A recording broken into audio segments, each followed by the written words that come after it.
Centro histórico de Coyoacán, primer ayuntamiento de Anáhuac, barrio de la capital lleno de monumentos, historia, anécdotas, personajes, usos y costumbres que le dan una especie de personalidad. Coyoacán, cabecera del Marquesado del Valle de Oaxaca, a partir del 6 de julio de 1529 y el 24 de julio de 1561, recibe de Felipe II su escudo de armas.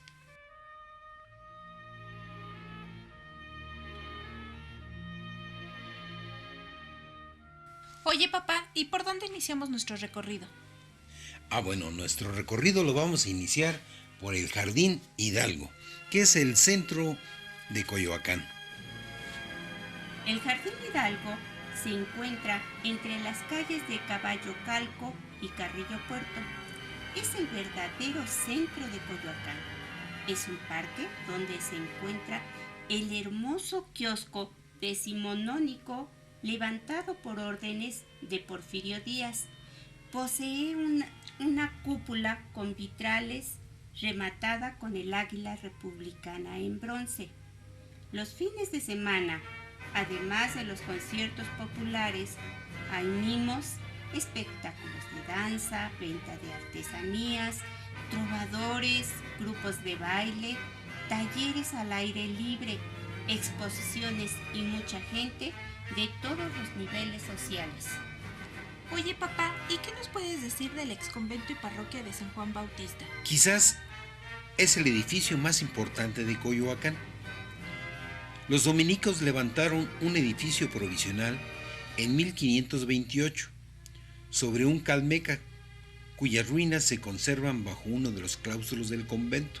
La construcción del templo actual se inició en la segunda mitad del siglo XVI e intervinieron en ella Fray Ambrosio de Santa María y Fray Juan de la Cruz.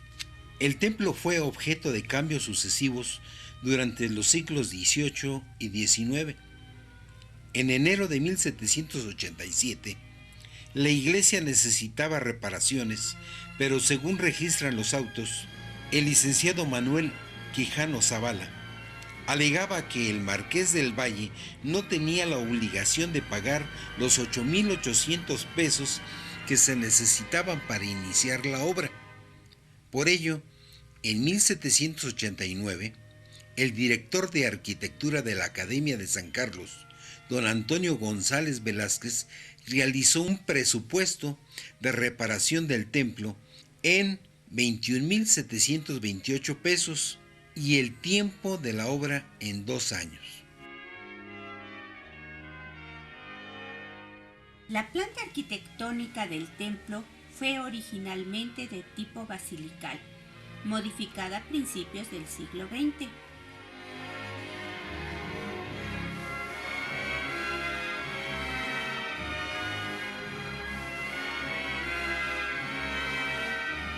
Techumbre, la cual es una bóveda de cañón con lunetos decorados con pinturas, y la cúpula es de tambor octagonal con lucarnas enmarcadas a base de cantera, almohadilla. Los muros fueron revestidos por un rodapié de granito, las columnas cubiertas con cantera. El anexo más importante es la Capilla del Rosario, que data del siglo XVIII, ubicada perpendicularmente al presbiterio del templo parroquial. Destaca su retablo dorado de estilo barroco churrigueresco que contiene los óleos alusivos a la vida mariana.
Oye, mamá, ¿y este fue el verdadero Palacio de Cortés?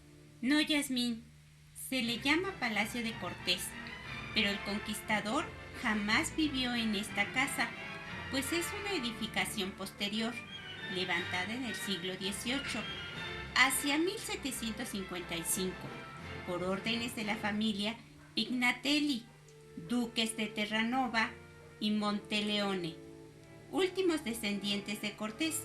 Sin embargo, se cree que allí estuvo el palacio original, donde ocurrió el tormento de Cuauhtémoc. Ahora las invito a hacer un recorrido por lo que era la antigua calle Real, llamada después Santa Catarina y posteriormente Benito Juárez, y actualmente Francisco Sosa, que empieza en el puente de Panzacola y termina en la actual Plaza Hidalgo. En esta casa tampoco habitó el conquistador Diego de Ordaz.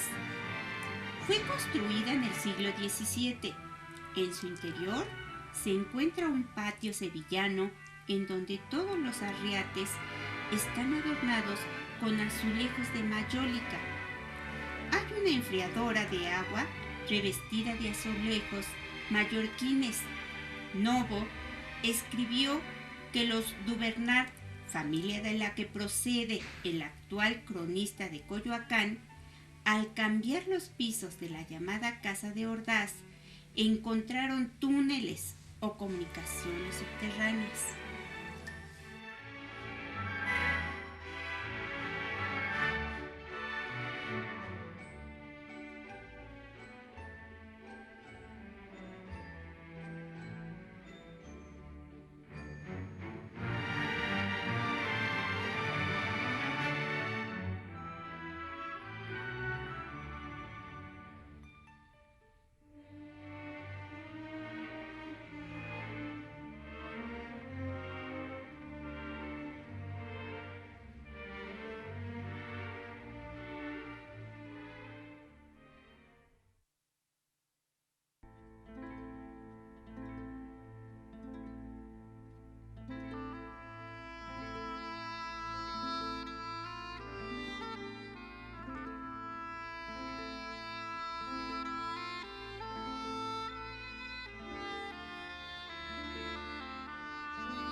La plaza de Santa Catarina es uno de los barrios más preciados de Coyoacán. Este templo fue construido a principios de la colonia y tuvo una reconstrucción en el siglo XVIII.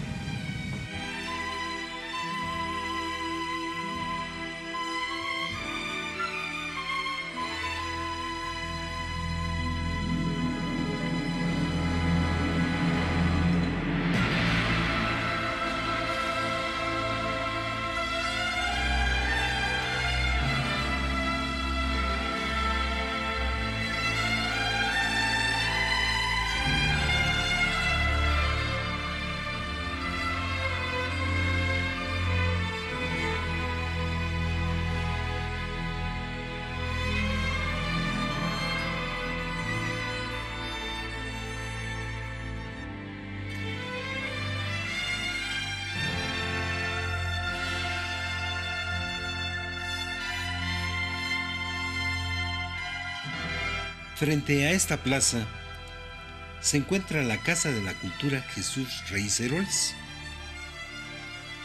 El lugar donde se localiza se llamaba Izotitlán en la época prehispánica, ya que ahí abundaban los izotes, planta silvestre cuya fibra se usa para tejer sombreros. La construcción data del siglo XVIII y fue casa de Juan de Luna Celis, quien tenía allí una fábrica de papel.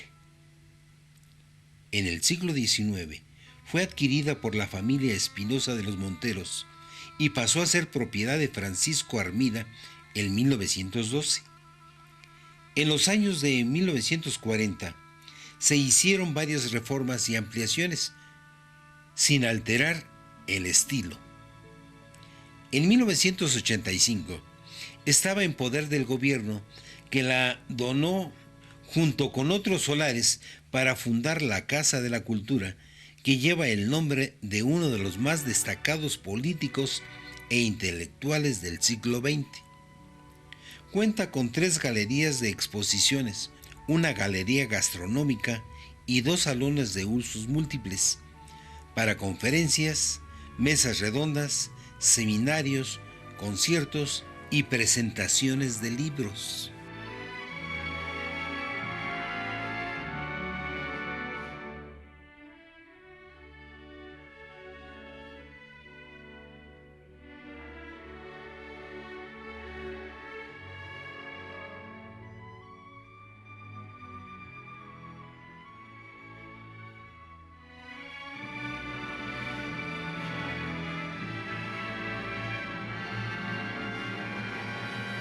Después de caminar, por fin llegamos a la capilla de San Antonio Panzacola, que se encuentra ubicada en la Avenida Universidad y Francisco Sosa.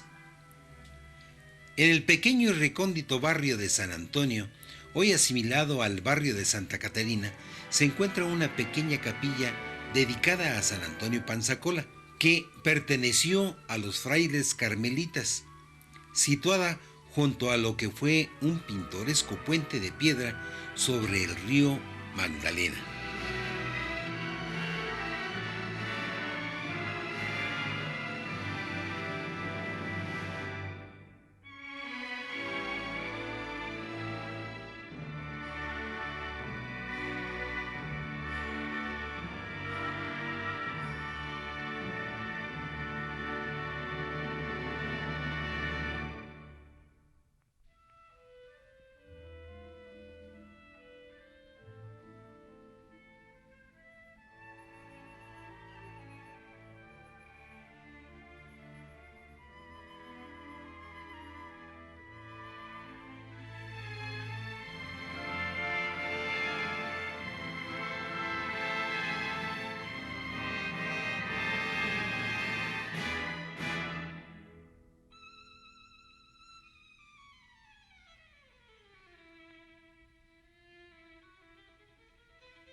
Este barrio, como ya se dijo, está unido al centro histórico de Coyoacán, por lo que era la antigua calle Real.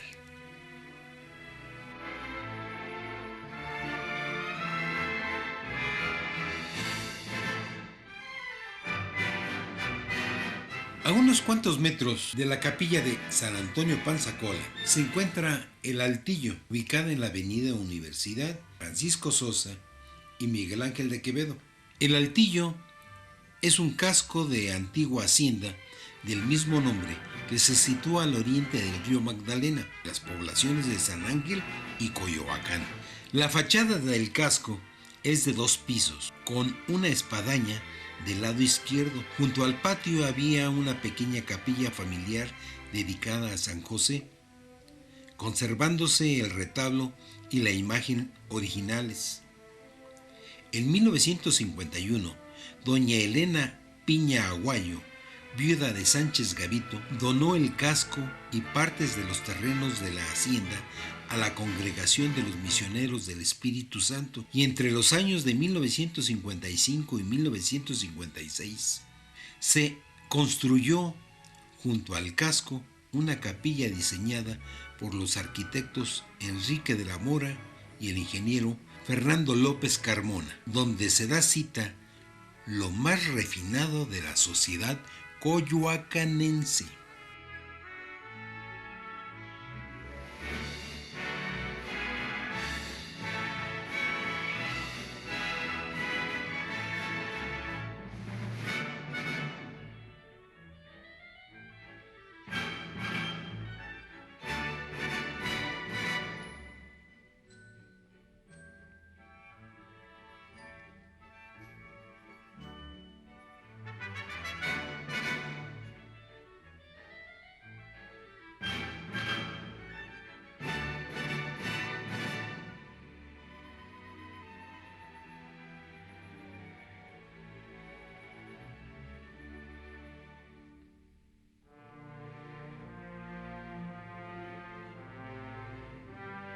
Este es el Museo de la Acuarela Mexicana, que se encuentra ubicado en Salvador Novo, número 88.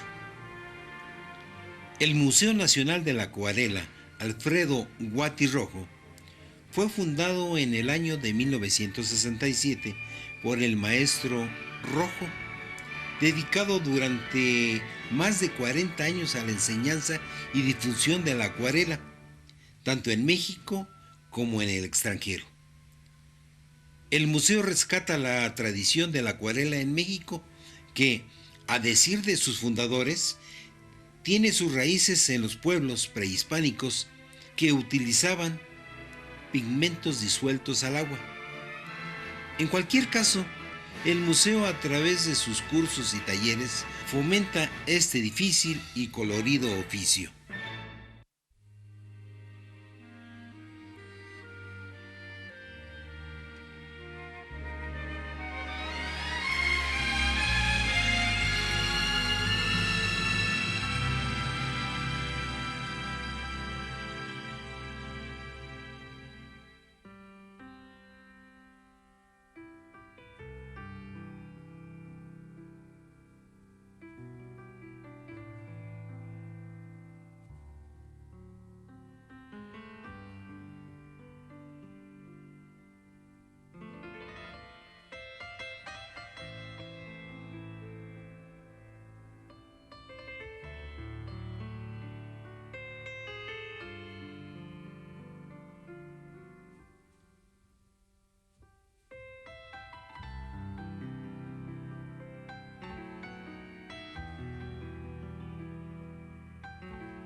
Nos encontramos en el Museo de Culturas Populares, que se encuentra en Hidalgo 289.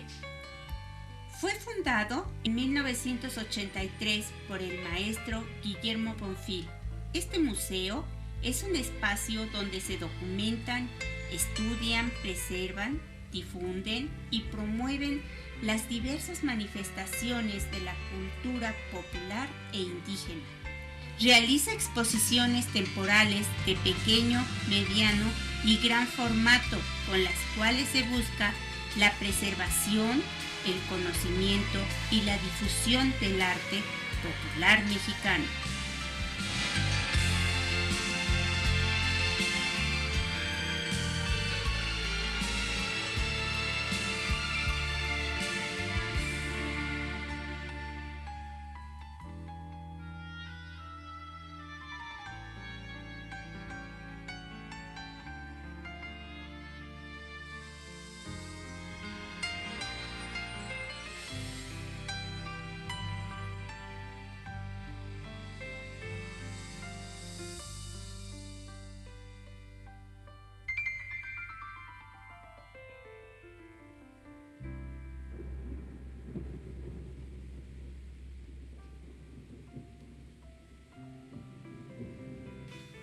En este momento hay una exposición de la cultura china. Por lo tanto, los invitamos para que vayamos a ver juntos de qué se trata esa exposición y qué cosas gratas vamos a encontrar.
Para conocer el centro histórico de Coyoacán, necesariamente tenemos que caminar. Y así llegamos a la Capilla de la Conchita, que se encuentra en Vallarta, entre Fernández Leal y Presidente Carranza.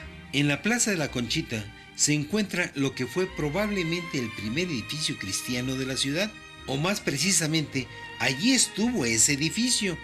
Pero el cronista de Coyoacán asegura que se trata de una reedificación del siglo XVIII, debido a su portada trabajada en tequitaqui, un arte llevado a cabo por los indígenas que reproducían el arte barroco con elementos autóctonos.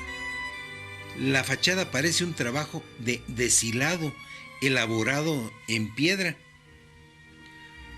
una suerte de mantel pétreo y profuso en detalles que el viento no puede mover. Arriba de la entrada se ve un sol y una luna. El edificio original fue mandado a hacer por el propio Cortés, quien eligió este sitio porque muy cerca brotaban los manantiales que surtieron de agua y porque, en palabras del historiador José Lorenzo Cosío, allí estuvo el Teocalli de Coyoacán.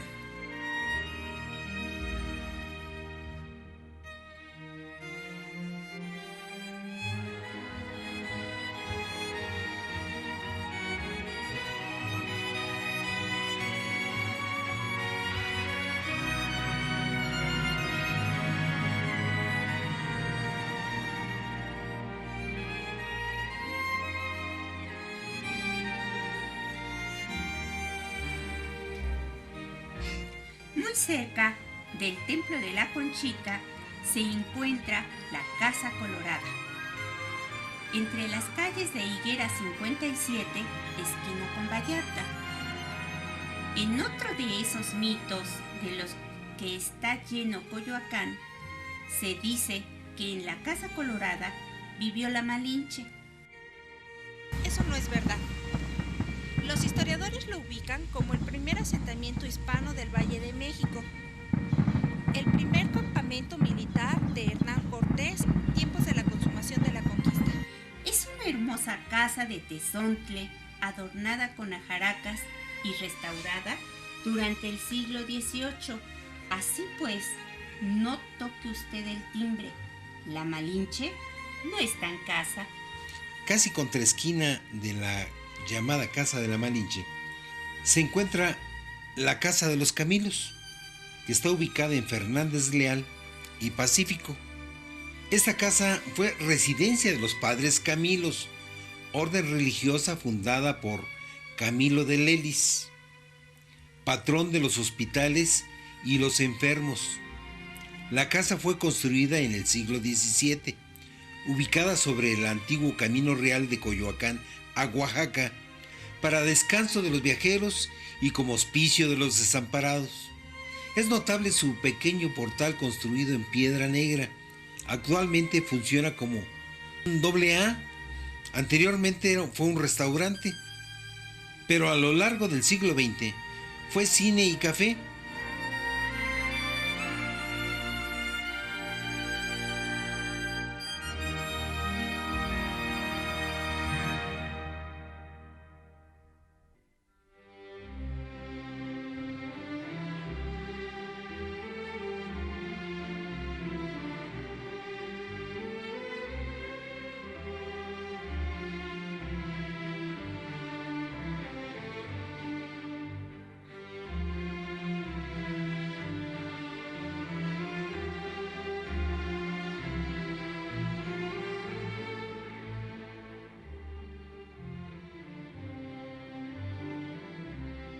A través de las calles de Coyoacán, llegamos a la famosa Casa Azul, que se encuentra ubicada en Londres 247, esquina con Allende.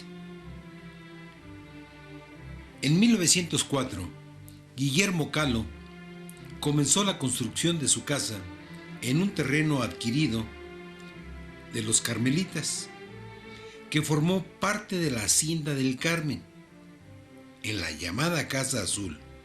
Por el color utilizado en la fachada, nació Frida Kahlo en 1907, y esa casa se convirtió en refugio, cárcel y habitación, pues a partir de 1918, año en que se le diagnostica polio, se ve obligada a permanecer largas temporadas en esa casa.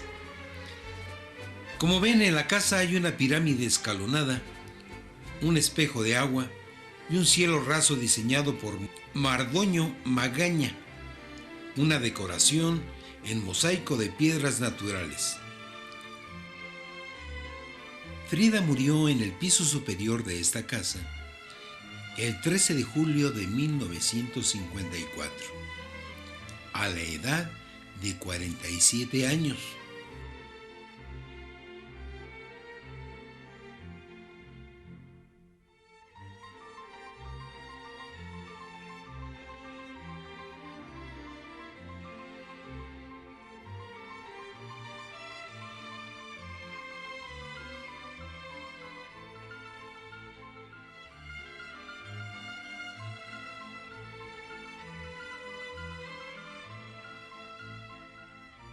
El velorio tuvo lugar en la Casa Azul, que se transformó en museo el 12 de julio de 1958. Un lugar importante fuera del centro histórico de Coyoacán es Churubusco, que significa lugar o en el templo de Huitzilopochtli.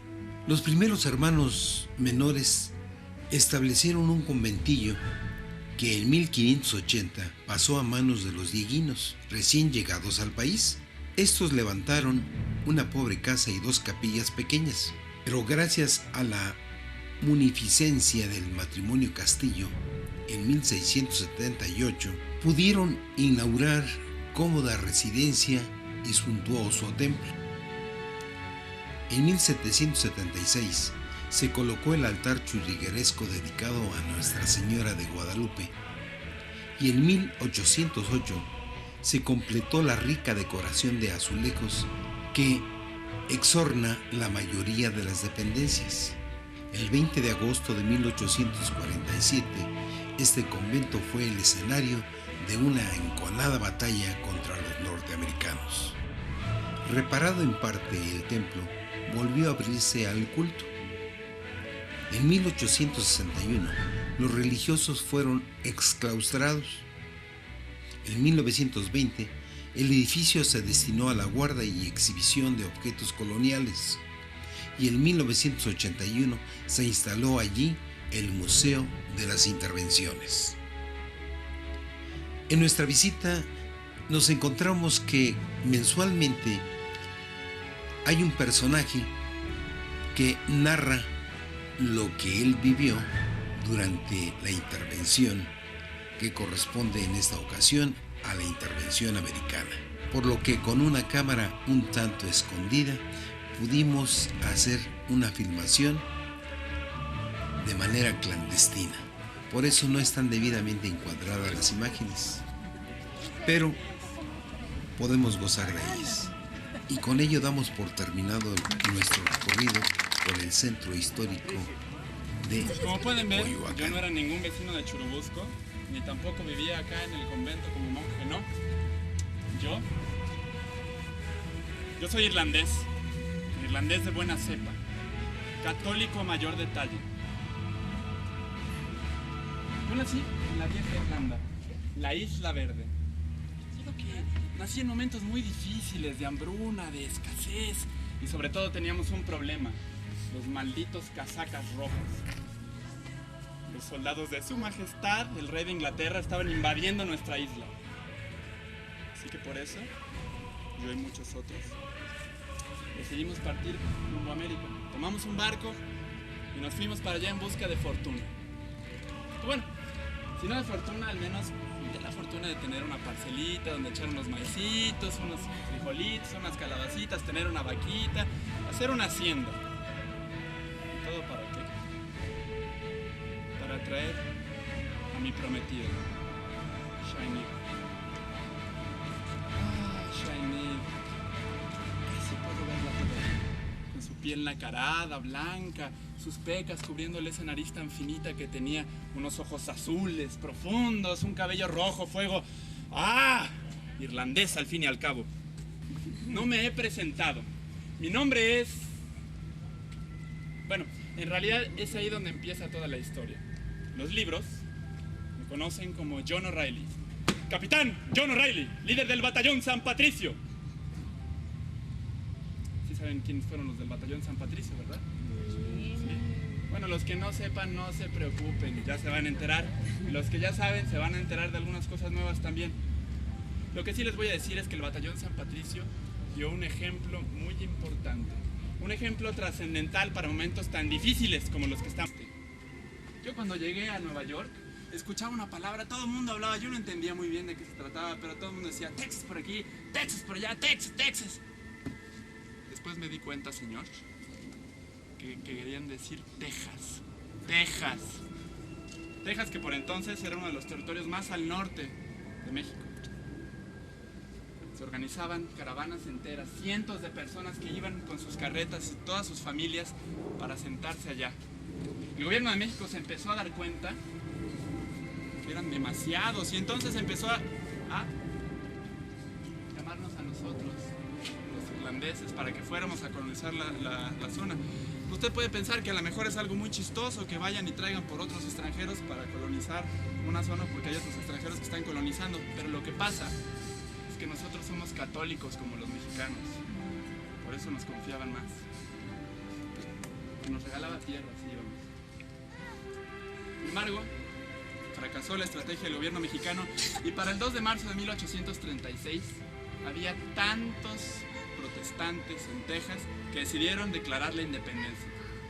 Por supuesto, a México no le gustó, pero ni tantito. Así que llamaron por el general Antonio López de Santa Anna, presidente de la República, lo pusieron frente a un ejército y lo despacharon rumbo a Texas para pacificar toda esa bola de revoltosos que querían independizar aquella zona que correspondía al gobierno del pueblo de México. Santana lo hizo muy bien al principio. Tuvimos grandes victorias militares. Sin embargo, un día lo agarraron distraído. Lo capturaron y lo hicieron firmar unos tratados, los tratados de Velasco, por los cuales se otorgaba la independencia a Texas. El Congreso de México no le gustó nada, y entonces ¿qué hicieron? Pasaron una en la que decían que ningún presidente capturado era capaz de firmar un tratado internacional válido. Y desde entonces, para México, Texas era parte de México. Está bien. Aparte, cuando llegué a Texas, en la frontera, me encontré a las tropas del general Zachary Taylor. Taylor era el general encargado por el gobierno de los Estados Unidos para venir y aplastar a esos malditos mexicanos que quieren evitar que los tejanos hagan su libre y soberana voluntad, anexarse a los Estados Unidos de Norteamérica. La defensa estaba completa. Sin embargo, no paramos ahí. Las tropas siguieron marchando al sur del río Bravo, y por esas fechas nos enteramos que otras 2 columnas del ejército americano habían ya invadido California y Nuevo México. Eso ya no era ninguna defensa, y no de los invadidos. Me encontraba del lado de los protestantes y no de los católicos, y por si fuera poco, me encontraba luchando del lado de los cerdos esclavistas tejanos. Yo, irlandés, amante de la libertad, me di cuenta que estaba peleando una guerra injusta del lado equivocado. Fue entonces cuando decidí quitarme el uniforme de los Estados Unidos, cruzar la línea, pelear por México. Y más o menos cuando estaban por el rumbo de Chalco, ahí por la caseta de la autopista Puebla, decidieron doblar a la izquierda y rodear el lago de Chalco para entrar por Xochimilco, bajar por Tepepan y llegar hasta San Agustín de las Cuevas, Tlalpan. Sí. No, la ciudad era solo esto. Ven esta manchita roja. Porque es el centro, ¿no? El centro histórico. La ciudad que habían construido y diseñado los españoles, esa era la ciudad que existía. Había más o menos cerca, más o menos lejos, según los transportes de la época, algunos pueblillos que quedaban, pues, a menos de un día de camino. Como por ejemplo, Tacubaya, San Ángel, Coyoacán, Coapa, Tratados. Este que ven es Churubusco. Churubusco era un lugar estratégico. Cuando el general Santana perdió la batalla, sabía que tenía que dirigirse acá. ¿Por qué? Porque atrás de nosotros corría el río Churubusco. Sí, el río Churubusco era un río.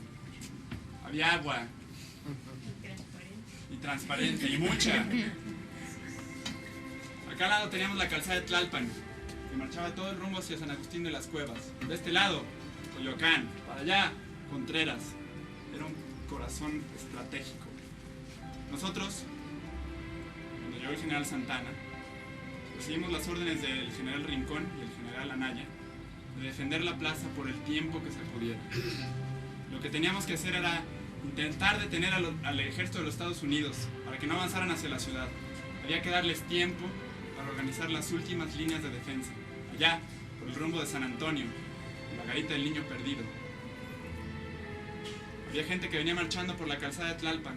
Los que habían sobrevivido intentaban cruzar en el puente, que como era angostito, generaba un gran cuello de botella. Sabíamos que era una batalla muy complicada. Nosotros éramos 1500 hombres. Ellos, solo los sanpatricios, éramos soldados regulares. Los demás eran batallones cívicos. ¿Se acuerdan de los polcos que les contaba? Nos habían dado cuenta que la habían regado. Vinieron acá a defender la patria con nosotros. 4 batallones cívicos y el batallón de San Patricio. 1500 hombres para detener a 6000 que venían marchando por Tlalpan y por el rumbo de Coyoacán. Aquí iba a librarse la batalla. ¡Está! ¡Qué gusto verle! Venga conmigo, por favor, general. Esta gente que ve aquí, estos son el batallón Independencia, estos son sus hombres. Usted, como planeó con el general Rincón, le recuerdo, tiene que defender el frente oriente, perdón, este que da Mexicotencatl, pues. Para allá, mire, para allá. Va a ponerlos a todos con sus rifles sobre el techo y va a dispararle a lo que venga de ese lado, ¿de acuerdo? Muy bien. Tome, ahí están sus hombres, tómelos y defiendan aquel flanco del convento, por favor. Ya todos. Y los del ejército mexicano para organizar la defensa allá dentro en la ciudad, ¿de acuerdo? Ustedes están aquí con sus rifles, listos. Muy bien. ¡San Patricio! Sí, señor. Ustedes están al mando de la artillería. La artillería se va a poner aquí en la hornacina. Va a defender frente sur del poniente. Va a atacar con los cañones a todo lo que venga en estas dos direcciones, ¿de acuerdo? Sí, señor. Muy bien. ¡Preparados! Creo que ahí vienen ya. ¡Preparen! ¡Apunten! ¡Fuego! ¿Qué? ¿Nadie sabe disparar un arma o qué? A ver, generales, vengan para acá los generales. General, venga para acá. Usted es el general Peñuñurri, ¿cómo está? Qué bueno, venga por este lado. Generales, ¿saben cómo se dispara un rifle? Sí, díganmelo ya, en serio. Más o menos. A ver, venga, siéntese aquí conmigo, general. Muy bien, usted agarra su rifle, ¿de acuerdo? Atrás se le pone un hombre. Se forman equipos de 2 personas.